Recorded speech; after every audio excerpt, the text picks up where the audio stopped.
Hi friends, ഇന്നൊരു പക്കാവട റെസിപ്പിയാണ്. അതിനായി കുറച്ച് സവാള ഇതുപോലെ ചെറുതായി കനം കുറച്ച് അരിഞ്ഞെടുത്തിട്ടുണ്ട്.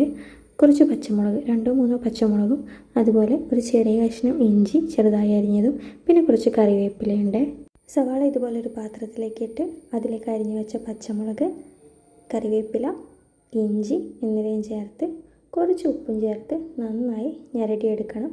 പിന്നെ അതിലേക്ക് 2 ടേബിൾ സ്പൂൺ കടലപ്പൊടി, 2 ടേബിൾ സ്പൂൺ മൈദ, അതുപോലെ കുറച്ച് പത്തിരിപ്പൊടി എന്നിവയും ചേർത്തിട്ടുണ്ട്. പിന്നെ ഒരു കളറിന് വേണ്ടി കാശ്മീരി മുളക് പൊടിയും പിന്നെ കുറച്ച് പെരിഞ്ജീരകവും ചേർത്തിട്ടുണ്ട്. കുറച്ച് ഗരം മസാലയും കൂടി ചേർത്തിട്ടുണ്ട്.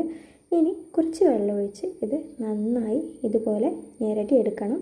ഒരു പാത്രം അടുപ്പത്ത് വെച്ച് എണ്ണ ചൂടാകുമ്പോൾ ഇതുപോലെ ചെറുതായി എടുത്ത് തിളച്ച എണ്ണയിലേക്ക് ഇടാം. ഒരു ഭാഗം മുരിഞ്ഞു വരുമ്പോൾ ഇതുപോലെ തിരിച്ചിട്ട് കൊടുക്കാം. കണ്ടോ, നല്ല ഒരു ഗോൾഡൻ ബ്രൗൺ കളറാകുമ്പോൾ ഇത് മാറ്റാം.